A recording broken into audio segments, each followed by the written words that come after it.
রাজনৈতিক সংকটে টালমাটাল জার্মানি, জোট সরকারে ভাঙন। 16 ডিসেম্বর আস্থা ভোটের মুখোমুখি হবেন ওলাফ শলৎজ। 23 ফেব্রুয়ারি আগাম নির্বাচনের ডাক। এবং আজারবাইজানে জলবায়ু সম্মেলনে বিশ্ব নেতাদের সঙ্গে ডক্টর ইউনূসের সাক্ষাৎ। আজ দেবেন ভাষণ, দেশের ক্ষয়ক্ষতি তুলে ধরবেন প্রধান উপদেষ্টা।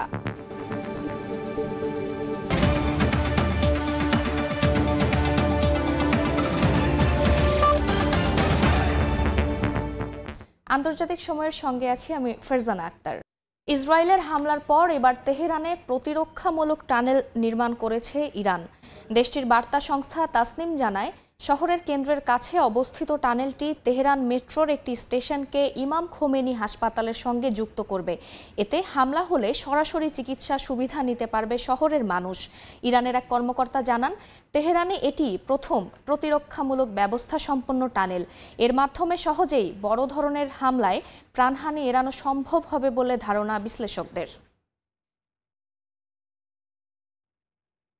গাজায় আগ্রাসন বন্ধের আহ্বান জানিয়েছেন সৌদি যুবরাজ মোহাম্মদ বিন সালমান।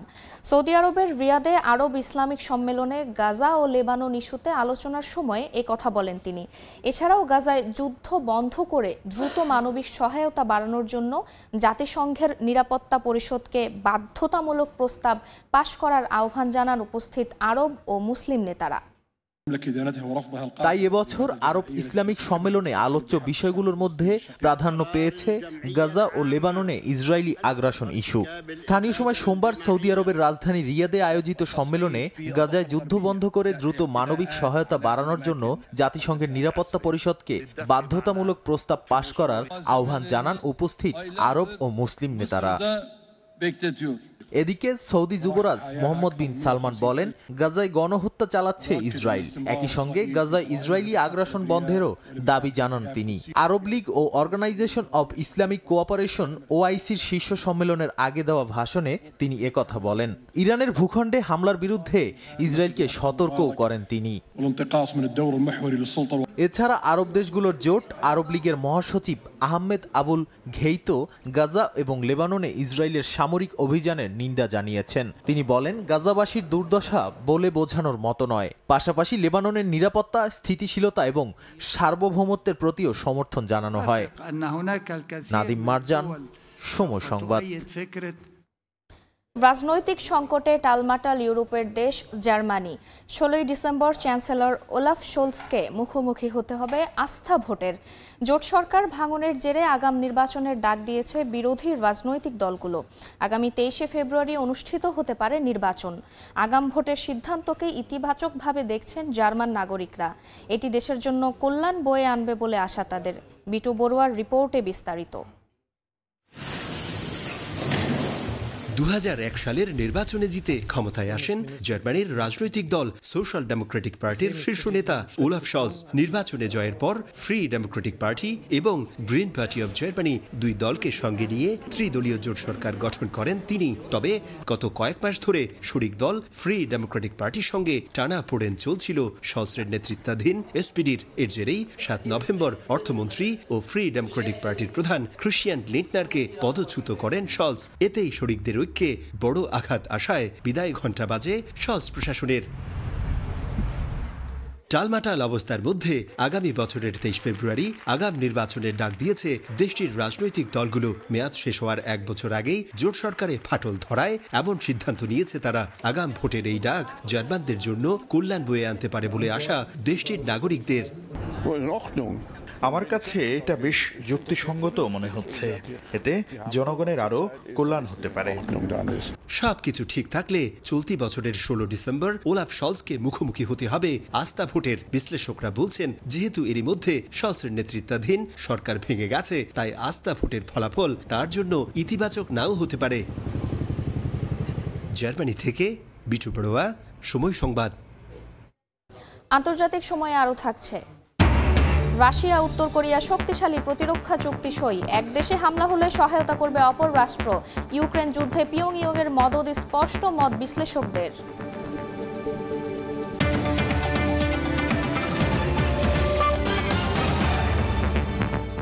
বৈশ্বিক জলবায়ু সম্মেলন COP29-এর আসরে বিশ্ব নেতাদের সঙ্গে সৌজন্য সাক্ষাৎ হলো প্রধান উপদেষ্টা ডক্টর মুহাম্মদ ইউনূসের। সাইডলাইনে অনুষ্ঠিত এসব সৌজন্য সাক্ষাতে বাংলাদেশকে সহায়তার প্রসঙ্গে আশ্বস্ত করেছেন নেতারা। অন্তত 200 দেশের প্রতিনিধি সম্মেলনে যোগ দিয়েছেন।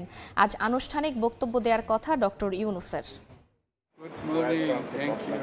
বৈশ্বিক জলবায়ু পরিবর্তন বিষয়ক শীর্ষ সম্মেলন কপের এবারের আসর শুরু হয়েছে আজেরবাইজানে। দেশটির রাজধানী বাকুতে হাজির হয়েছেন বিভিন্ন দেশের সরকার ও রাষ্ট্রপ্রধানরা।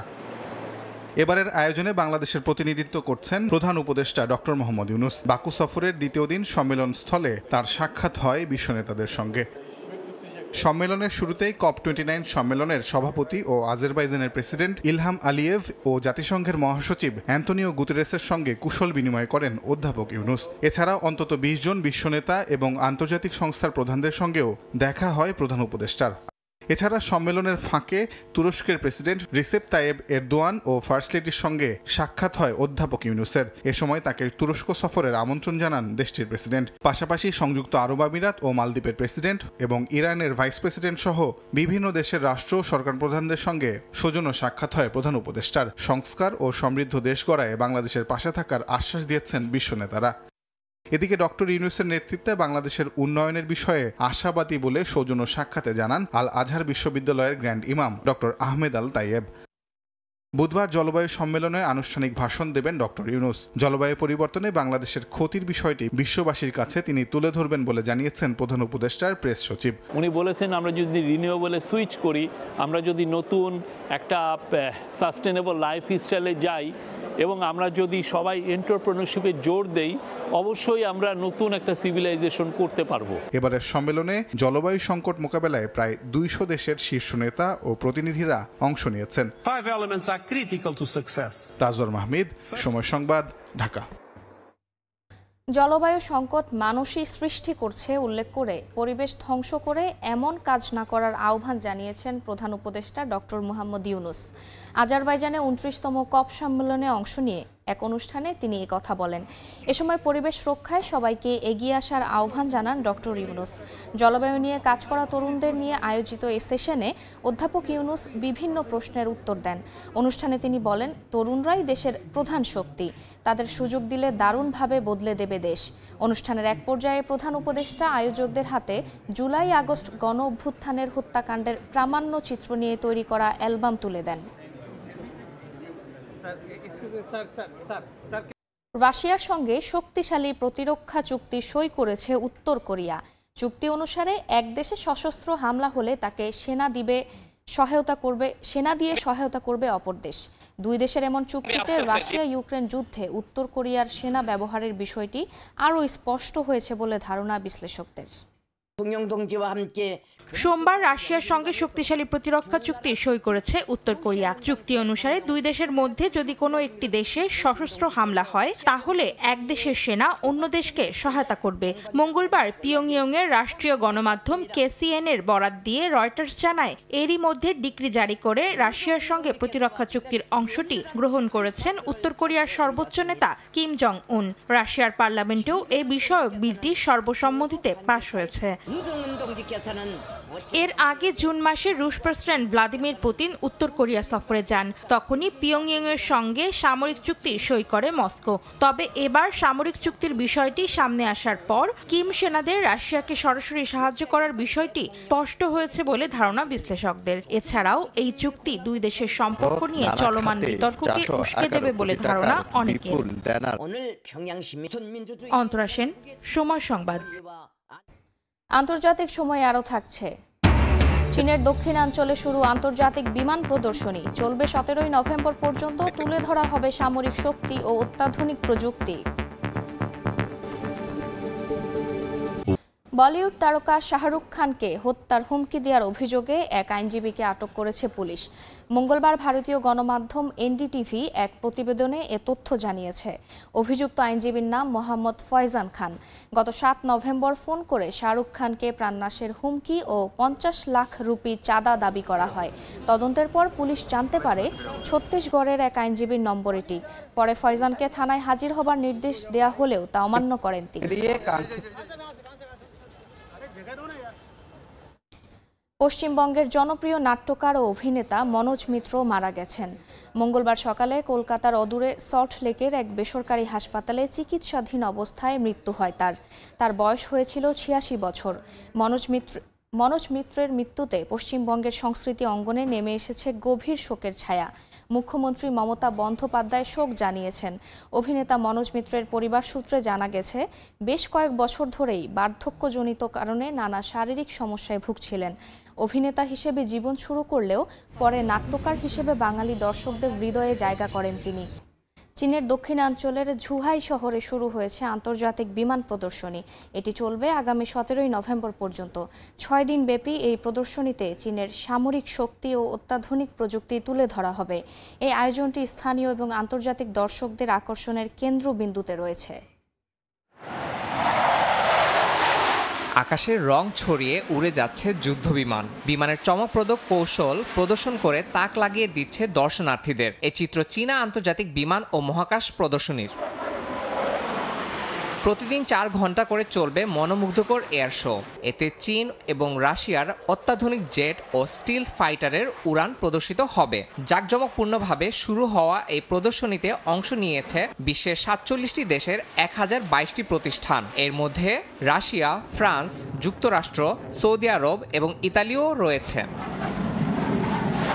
প্রদর্শনীতে অংশ নিয়েছে চীনের পিপলস লিবারেশন আর্মির 2টি অ্যারোব্যাটিক টিম। 6টি যুদ্ধবিমান একসঙ্গে উড়ে দৃষ্টিনন্দন কসরত প্রদর্শন করে। চীনের উন্নত সামরিক প্রযুক্তির উদাহরণ হিসেবে তাদের তৈরি নানা বিমান ও ক্ষেপণাস্ত্র ব্যবস্থা রয়েছে এখানে।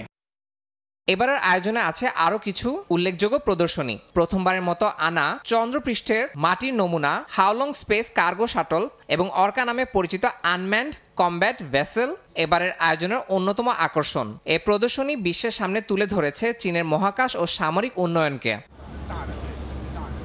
এই প্রদর্শনীটি চীনের বিমান বাহিনীর 75তম প্রতিষ্ঠা বার্ষিকীর পরদিন থেকেই শুরু হয়েছে। 2023 সালে কঠোর করোনা বিধিনিষেধ তুলে নেওয়ার পর এই প্রথমবার এমন আয়োজন করা হলো। রফতানি বান্ধব এই আন্তর্জাতিক আয়োজনে চীনের সর্বাধুনিক সামরিক বিমানগুলো কাছ থেকে দেখার বিরল সুযোগ পাচ্ছেন দর্শনার্থীরা। ইয়াসিন মোহাম্মদ জিসান, সময় সংবাদ। চীনের শানসি প্রদেশে 4300 বছরের পুরানো তাওসি ধ্বংসাবশেষের স্থানে একটি নতুন জাদুঘর নির্মাণ করা হয়েছে। 5000 বর্গ কিলোমিটার এলাকা জুড়ে নির্মিত এই জাদুঘরটি জনসাধারণের জন্য উন্মুক্ত করে দেয়া হয়েছে। তাওসি সাইট মিউজিয়াম নামের জাদুঘরটিতে দেশটির প্রাচীন জীবন ও সংস্কৃতি তুলে ধরা হয়েছে। সাজিয়ে রাখা হয়েছে ড্রাম, কলসি সহ প্রাচীনকালের নানা তৈজসপত্র। বিশেষ এই জিনিসগুলো উদ্ধার করা হয়েছে চীনের 4300 বছরের পুরনো প্রাচীন তাওসি ধ্বংসাবশেষ থেকে। এসব সংরক্ষণে ওই একই জায়গায় একটি জাদুঘর নির্মাণ করা হয়েছে। সাধারণের জন্য উন্মুক্ত করে দেয়া হয়েছে জাদুঘরটি। প্রায় 5000 বর্গ কিলোমিটার এলাকা জুড়ে তাওসি সাইট জাদুঘরটিতে 230টি নিদর্শন স্থান পেয়েছে, যার মধ্যে রয়েছে মৃৎশিল্প, ব্রোঞ্জ সামগ্রী, কাঠের তৈরি জিনিসপত্র, জেড পাথরের তৈরি সামগ্রী সহ নানা ধরনের ঐতিহ্যপূর্ণ সাংস্কৃতিক নিদর্শন। এছাড়াও 29টি বাদ্যযন্ত্র যেমন ঢাক, পাথরের ঘণ্টা, মাটির ঘণ্টা ইত্যাদি আবিষ্কার করা হয়েছে, যে বাদ্যযন্ত্রগুলোর বেশিরভাগই তৎকালীন অভিজাত শ্রেণীর মানুষ ব্যবহার করতেন। তঙ্গু নামের এই ড্রামটি গাছের ছাল এবং কুমিরের চামড়া দিয়ে তৈরি। এই ঐতিহ্যটি 4000 বছরেরও বেশি পুরানো তাওসি সংস্কৃতির।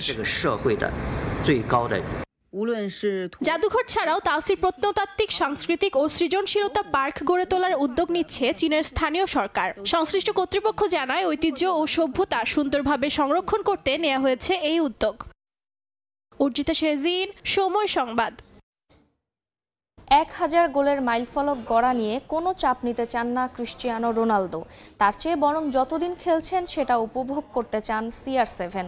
পর্তুগালের হয়ে প্ল্যাটিনাম কুইন্স ট্রফি জয়ের পর এমন মন্তব্য করেন তিনি। রোনালদো বলেন, 1000 গোল না হলেও কোনো আক্ষেপ থাকবে না, কারণ এই মুহূর্তে তিনি সবচেয়ে বেশি গোলের মালিক। একটা বার চোখ বন্ধ করে ঠান্ডা মাথায় ভাবুন, কোনো পক্ষ কিংবা বিতর্কের ঊর্ধ্বে গিয়ে ক্রিস্টিয়ানো রোনালদো গেল 20 বছর ধরে যা করে চলেছেন তা কেবল কল্পনাতেই সম্ভব। যে বয়সে পৌঁছানোর বহু আগেই ফুটবলের সঙ্গে সম্পর্ক ছিন্ন করে অনেকেই শোকেসে উঠিয়ে রাখে প্রিয় বুট, সেই বয়সেই তিনি ছুটছেন 1000 গোলের টানে। 2 দশকে রোনালদোর পা আর মাথা ছুঁয়ে 100 মিটারের সবুজ ক্যানভাসে যা এসেছে তা অনেক বিশ্বসেরা ফুটবলারের পক্ষেই অসম্ভব, কিন্তু পর্তুগিজ মহাতারকা তা করে গেছেন, এখনো করে যাচ্ছেন, কারণ তিনি সেরাদের সেরা, সর্বকালের সর্বশ্রেষ্ঠদের কাতারে। আর তাই সবাই যেখানে ক্যারিয়ারে ফুল স্টপ টানে সেখানেই তার মাঝে চিরতারুণ্য। বড় হওয়ার দুর্নিবার বাসনা মানুষকে মহৎ করে তোলে। মাদেইরার গরিব পরিবারে বেড়ে ওঠা রোনালদো তাদেরই একজন। প্রভাব, প্রতিপত্তি, অর্থকড়ি আর গোল সবই লুণ্ঠিত তার পায়ে। এই বয়সেও তার হাতে প্রেস্টিজিয়াস প্লাটিনাম কুইন্স ট্রফি তুলে দিতে পেরে সম্মানিত বোধ করেন আয়োজকরা। পর্তুগালকে লম্বা সময় প্রতিনিধিত্ব করায় এই সম্মানের যোগ্য দাবিদার তার চেয়ে আর কে আছেন? রোনালদো ছুটছেন আপন গতিতে, 908 নট আউট। এই ফিগার দেখে চোখ কপালে ওঠে। যুগে যুগে কত তারকা, মহাতারকারাই তো এসেছেন, কারো নামের পাশে কি আছে এমন সংখ্যা? তিনি বিশেষ বলেই সম্ভব হয়েছে এমন অসম্ভব কিছু। শেষ পর্যন্ত এই কীর্তি যদি স্পর্শ করে 4 অঙ্কের ম্যাজিক্যাল ফিগার, তা হবে অপার্থিব কিছু। রন ছুটছেন সেদিকেই, অমরত্বের অমৃত সুধা পান করে নিজেকে ধরাছোঁয়ার একেবারে বাইরে নিতে। আমি বলেছিলাম 1000 গোল করতে চাই। এরপর থেকে সবাই বিষয়টাকে অনেক সহজ মনে করছে। গেল মাসে আমি 900 গোলের মাইলফলক স্পর্শ করেছি। আমি সবকিছুই পরিস্থিতির উপর ছেড়ে দিতে চাই। সামনের দিনে আমার পা কেমন সাপোর্ট দিচ্ছে এটা খুবই গুরুত্বপূর্ণ। আমি যদি 1000 গোল করতে পারি এটা অবশ্যই বিশেষ কিছু হবে, আর যদি নাও পারি তবে আক্ষেপ থাকবে না, কারণ ইতিহাসের সর্বোচ্চ গোলের মালিক আমি। পর্তুগালের জার্সিতে 216 ম্যাচে 133 গোল রোনালদোর। 16 নভেম্বর নেশনস লিগে আবারও মাঠে নামবেন CR7। 1000 গোলের পথে হয়তো এগিয়ে যাবেন আরও এক ধাপ। কবে থামবেন সেই প্রশ্ন তুলে অযথা একজন কিংবদন্তিকে বিব্রত করার কোনো কারণ নেই। 2026 বিশ্বকাপও আলোকিত হোক ক্রিস্টিয়ানো রোনালদোর পায়ের জাদুতে। SM ইকবাল, সময় সংবাদ। আন্তর্জাতিক সময়ের শীর্ষ সংবাদ জানিয়ে দিচ্ছি আরেকবার। রাজনৈতিক সংকটে টালমাটাল জার্মানি, জোট সরকারে ভাঙন। 16 ডিসেম্বর আস্থা ভোটের মুখোমুখি হবেন ওলাফ শলজ। 23 ফেব্রুয়ারি আগাম নির্বাচনের ডাক।